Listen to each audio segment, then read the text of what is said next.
सलाम, नमस्ते, सत श्री अकाल। मैं हूं रजा और आप देख रहे हैं रजाग्राफी की middle east special report.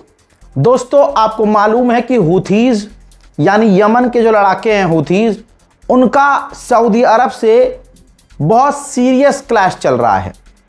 Saudi अरब और जितने भी अरब देश हैं उनके बारे में सभी को पता है नाजरीन की उनके पास इतना दम नहीं है कि वो हूथीज से अकेले लड़ सके। तो अब जैसे ही हूथीज मुसीबत बने सऊदी अरब के लिए, तो ज़रा इस वीडियो को देखिए। सऊदी अरब ने भाई 43 देशों को इनवाइट किया, जिसमें यूरोपीय यूनियन के देश भी शामिल थे। दोस्तों, सऊदी अरब के अंदर 43 देशों के army officials, commander, defence minister, तमाम लोग पहुंचे थे। जो नहीं पहुंचे वो वीडियो कॉन्फ्रेंसिंग के जरिए इस मीटिंग में शामिल हुए। इस मीटिंग का मकसद पूरी दुनिया के यूरोप समेत बड़े देशों के आर्मी ऑफिसर्स सिर्फ इसलिए इकट्ठे हुए क्योंकि मुट्ठी भर यमन के हूथी से सऊदी अरब नहीं लड़ पा रहा था। अब आपको हैरत होगी कि ये दुनिया के तमाम टॉप के देश, जो 43 देश थे, वो आए और मकसद ये था कि सऊदी अरब सबको इकट्ठा करके सबकी फौज मिलाकर दुनिया की सबसे बड़ी फौज तैयार करने वाला था मुट्ठी भर हूथीज के खिलाफ। यहीं पर हूथी की जीत हो जाती है कि बताइए, सामने से सऊदी अकेला अमेरिका के साथ भी मिलकर हूथीज से नहीं लड़ सकता। लेकिन सऊदी अरब को बड़ी कामयाबी मिली। ज्यादातर देश तो शामिल नहीं हुए इंटरनेशनल फौज को बनाने में हूथीज के खिलाफ, लेकिन कुछ देश जिनका नाम आपको बता रहा हूं वो सऊदी अरब के साथ हाथ मिला चुके हैं और अब वो यमन के खिलाफ मिलकर, हूथीज के खिलाफ मिलकर सऊदी अरब के साथ ऑपरेशन करेंगे, जिसमें Bahrain, Djibouti, Egypt, Jordan, Kuwait, Maldives, Pakistan, Qatar, Somalia, Sudan और यहां तक कि तुर्की और यमन की प्रेसिडेंटल लीडरशिप, यमन की जो ऑफिशियल सरकार है। कुछ देश इंपॉर्टेंट है जैसे पाकिस्तान और तुर्की भी इसमें शामिल हो गए हैं।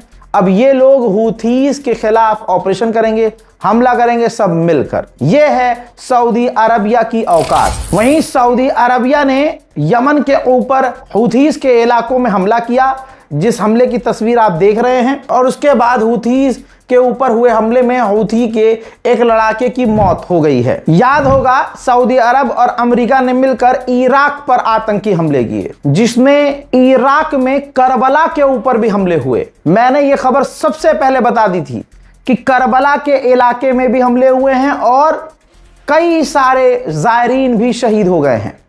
सच सामने आया है, इराक के लड़ाकों ने हमला नहीं किया था सऊदी पर, हूथीज ने खुद एक्सेप्ट किया है। अरब के प्लेटफॉर्म पर यह खबर आ चुकी है। यमन के हूथीज ने कहा है कि हमारे लड़ाकों ने इराक की सरजमीन के ऊपर से सऊदी अरब पर हमने हमला किया था क्योंकि वहां से हमारे हमले सटीक होते। लिहाजा जो वहां आम लोगों को 20 लोगों का नरसंहार सऊदी अरब और अमेरिका ने मिलकर किया, वो मासूम, सीधे साधे और बेकसूर अवाम थी। अल्लाह अकबर। डोनाल्ड ट्रंप ने कल दावा किया था कि हमने इराक के प्रधानमंत्री को, गवर्नमेंट को बताकर हमला किया था। अब इराक की सरकार ने इसका खंडन किया है और कहा कि झूठ बात है, सऊदी अरब या अमेरिका ने हमको बताकर हमला नहीं किया था। इराक के अंदर जो लोग मारे गए वो ईरानी थे, बेचारे ईरान के ऑफिशियल, क्योंकि वहां अरबईन का प्रोग्राम चल रहा है। इमाम हुसैन के करबला वालों की विदाई का जो हर साल अरबईन का प्रोग्राम है, और 2 महीना 8 दिन वहां पर ज़ायरीन पूरी दुनिया से पहुंचते हैं, उनको अमेरिका और सऊदी अरब ने कत्ल किया। तो दोस्तों, ये उन जनाजों की तस्वीर आप देख रहे हैं, उन शोहदा के जनाजों की तस्वीर आप देख लीजिए जो अमेरिका और आतंकी सऊदी अरब के हमलों में शहीद हुए हैं। अभी भी आप लोगों को सऊदी अरब और वहां की गवर्नमेंट अच्छी लग रही है तो आपकी सोच पे लानत। ईरान जाए भाड़ में, आप ईरान का समर्थन नहीं करते, लेकिन आप कम से कम सऊदी पर तो सोच रख सकते हैं कोई क्लियर। आपको सऊदी अभी भी अच्छा लग रहा है। ईरान के ऑफिशियल ने जो बात कही है वो आज क्लियर नहीं हुई है, पहले से क्लियर है, समझाता आया हूं। सऊदी अरब और अमेरिका ने जो हमले किए हैं उस पर टिप्पणी ईरान के ऑफिशियल मोहम्मद मरांदी हैं, कहते हैं सऊदी अरब इजराइल रिजीम के खिलाफ, ज़ियोनिस्ट रिजीम के खिलाफ कुछ नहीं बोलेगा, एक उंगली नहीं उठाएगा। लेकिन ये यमन के हूथीस को कत्ल करेंगे, मारेंगे, वो यमनी जो गज्जा और फिलिस्तीन को सपोर्ट करते हैं। हजरात, इन 5 लाइनों में सऊदी अरब की असलियत है। अगर आप नमाजी हैं, दीनी हैं, इस्लाम से प्यार करते हैं, ये दूसरी बात है।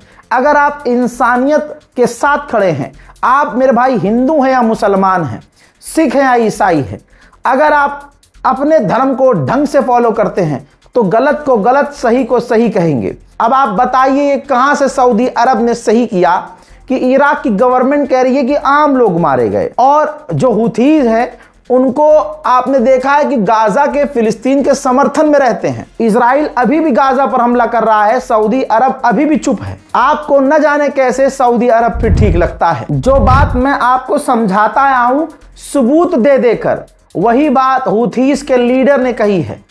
अंसारुल्लाह ने वीडियो जारी करके सऊदी अरब को एक्सपोज किया, कहा कि हम जो इस्राइल पर हमला करते हैं, रॉकेट दागते हैं, ड्रोन दागते हैं, उन्हें सऊदी अरबिया रोकता है।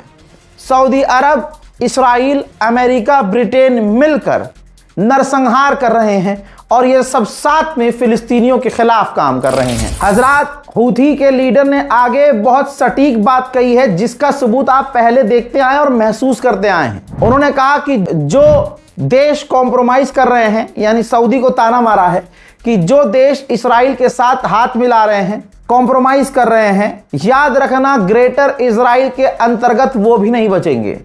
कल उन पर भी हमला होगा, उन पर भी कब्जा होगा। और दुनिया देख रही है कि फिलिस्तीन की बैतुल मुकद्दस मस्जिद पर पूरी तरह से इजराइल ने कब्जा कर लिया है। उन्होंने आगे कहा कि ये इजराइल फिलिस्तीन की बैतुल मुकद्दस मस्जिद को तोड़ने वाला है और कुछ ममालिक उसी इजराइल के साथ कॉम्प्रोमाइज कर चुके हैं। अंसारुल्लाह ने जो बात कही है वो पूरे सबूत पर फिट बैठ रही है, बात सही निकल रही है। एक एप्स्टीन, जेफरी एप्स्टीन के बारे में खबर निकल के सामने आई थी, पूरी दुनिया में विरोध हुआ था, सऊदी अरब पूरी तरह से नंगा हुआ था। ये वो तस्वीर है। सऊदी अरब के ऑफिशियल ने यहूदियों को काबे का गिलाफ दिया था। जेफरी एप्स्टीन फाइल में ये तस्वीर डॉक्यूमेंट में निकल के आई थी, जो सीक्रेट डॉक्यूमेंट थे।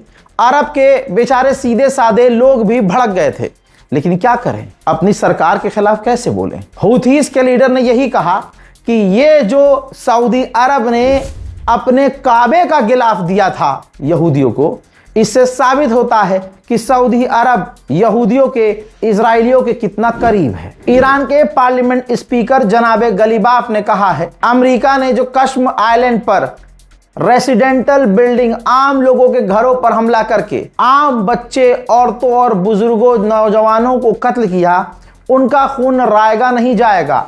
खून का बदला खून है, बदला लिया जाएगा। इजरायली ऑफिशियल ने खुलासा किया है कि इजराइल के international airport Ben Gurion airport पर अमेरिका के भारी मात्रा में टैंकर खड़े हुए हैं, जो कि सिविलियन एयरपोर्ट है, जिस वजह से ये जो सीजन चल रहा है छुट्टियों का, इस वजह से उस एयरपोर्ट पर पैसेंजर विमान उतर ही नहीं पा रहे हैं क्योंकि जगह ही नहीं बची है। अमेरिका का स्टेट है मिनेसोटा के नाम से।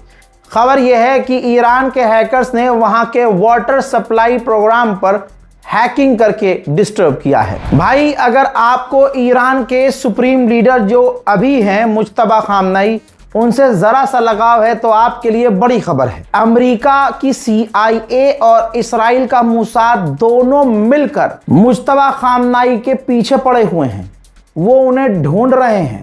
अब उनका क्या मानना है? इस्राइल और अमेरिका मानते हैं कि मुज्तबा खामनेई जिंदा है, लेकिन वो हमले में बुरी तरह से घायल हो गए थे, बुरी तरह से।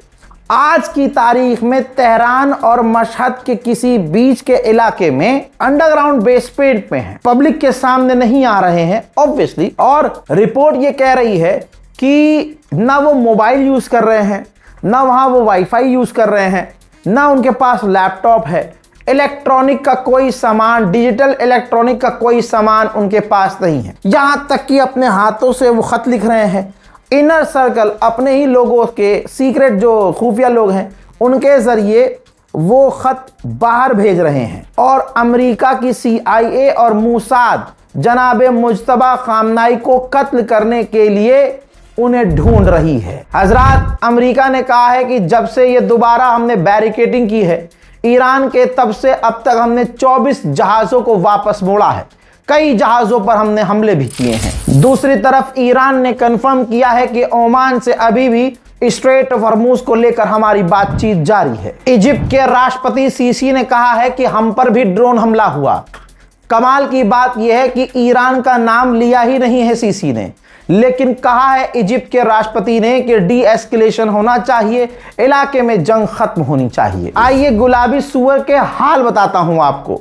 बात अच्छी, खबर अच्छी लगे तो शेयर कर दीजिएगा। गुलाबी सूअर फ्रस्ट्रेट हो चुका है एक बार फिर से, क्योंकि गुलाबी सूअर के टीम के ही आधे लोग कह रहे हैं कि ईरान से डील कीजिए, आधे लोग कह रहे हैं कि ईरान पर बड़ा हमला कीजिए। गुलाबी सूअर के मन में है कि ईरान के साथ जंग खत्म हो, इस जंग से मैं बाहर निकलूं। इसीलिए गुलाबी सूअर इस वक्त काफी परेशान है। ईरान की जो महान एयरलाइंस है, अमेरिका ने उसको नुकसान पहुंचाने के लिए महान एयरलाइंस पर और कड़े प्रतिबंध लगाए हैं। हराम का जना नेतन्याहू जो अमेरिका गया था, कोई अच्छी बात थोड़ी करेगा।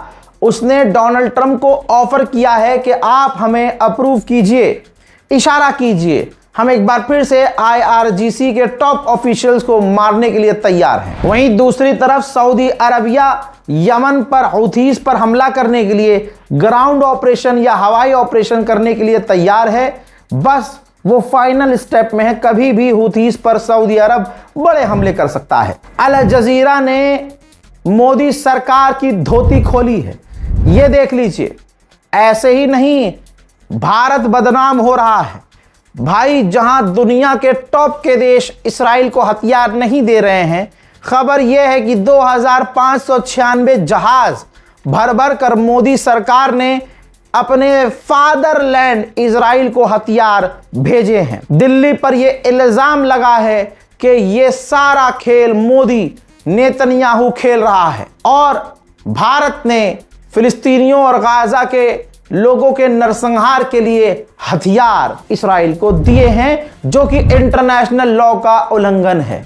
यह पता है किसने कहा है? ये human right agency amnesty international ने खुलासा किया है और अब तमाम अरब देशों के मीडिया पर यह खबर जा चुकी है, बहुत अच्छे से बज रहा है। उधर हमास हथियार डालने को तैयार है। हमास नए गवर्नमेंट को, नई जो सरकार आने वाली है, उनको हथियार सौंपने वाला है। यहां तक कि हमास अपने पूरे टनल्स का मैप भी सरेंडर करने वाला है। हजरात, इजराइल के अंदर एक शादी थी, ये वीडियो मैं अलग से दिखा नहीं सकता और ब्लर भी कर रहा हूं, बस आप समझ जाइए कि मैं जो बता रहा हूं वो सच्ची बात है। वहां नारे पता है हथियारों के साथ क्या यहूदी लगा रहे हैं? हम सारे फिलिस्तीनियों को कत्ल कर देंगे। उधर बर्तानिया के अंदर एक ब्रिटिश महिला को इसलिए गिरफ्तार किया गया क्योंकि ये फिलिस्तीन के समर्थन में, गज्जा के समर्थन में, आम लोगों के समर्थन में सड़क पर थी और नारा लगा रही थी।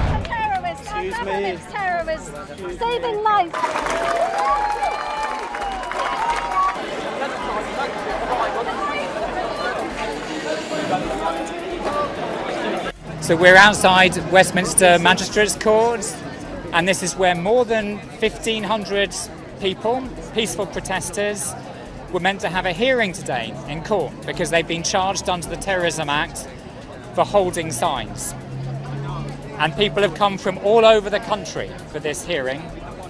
It was on the court list. हज़रात मोहतरम, यहूदी फौज में और अपने कमांडर में भिड़ंत हो गई, जिसके बाद ये फोटो देखिए, बेस पर मौजूद यहूदी फौजियों ने अपने हथियार डाल दिए और फिर उसके बाद वीडियो देखिए, उन्होंने अपने कमांडर के खिलाफ प्रदर्शन किया, नारेबाजी की और बेस से निकलने लगे। बात जब ज़्यादा बढ़ गई तो कमांडर और अपने फौजियों के बीच मीडिएशन करवाया गया और फिर मामला हल करके इन तमाम फौजियों को वापस बेस पर भेजा गया। इजराइल के फाइनेंस मिनिस्टर की औकात देखिए, यहूदियों के दिल में मुसलमानों के लिए नफरत की इंतहा देखिए। ताज़ा बयान में इसने कहा कि गाजा कोई देश नहीं, एक जेल है। गाजा में सबसे बुरे हालात हैं। गज्जा के लोग वहां से निकलना चाहते हैं, लेकिन इजिप्ट ने रास्ता बंद किया हुआ है और पूरे गाजा के लोगों को कैदी बना रखा है। मोहतरम हजरात, इस रिपोर्ट को शेयर कीजिए। गाजा और फिलिस्तीन में अगर आप चाहते हैं कि थोड़ी थोड़ी मदद पहुंचती रहे तो ये बारकोड तो शायद काम ना करे, लेकिन अकाउंट डिटेल मौजूद है। डायरेक्ट बैंक अकाउंट डिटेल का इस्तेमाल करके गाजा और फिलिस्तीन के लिए जो हम थोड़ा बहुत कर रहे हैं उसमें आप कंट्रीब्यूट कर सकते हैं। फिलहाल के इस रिपोर्ट में इतना ही। इस रिपोर्ट को शेयर कीजिए। फिलिस्तीन और पूरी दुनिया के मुसलमानों के लिए, अपने मुल्क के अंदर शांति और अमन के लिए दुआ कीजिए। इस रिपोर्ट को शेयर कीजिए। अपनी राय कमेंट में लिखिए। जय हिंद व सलाम।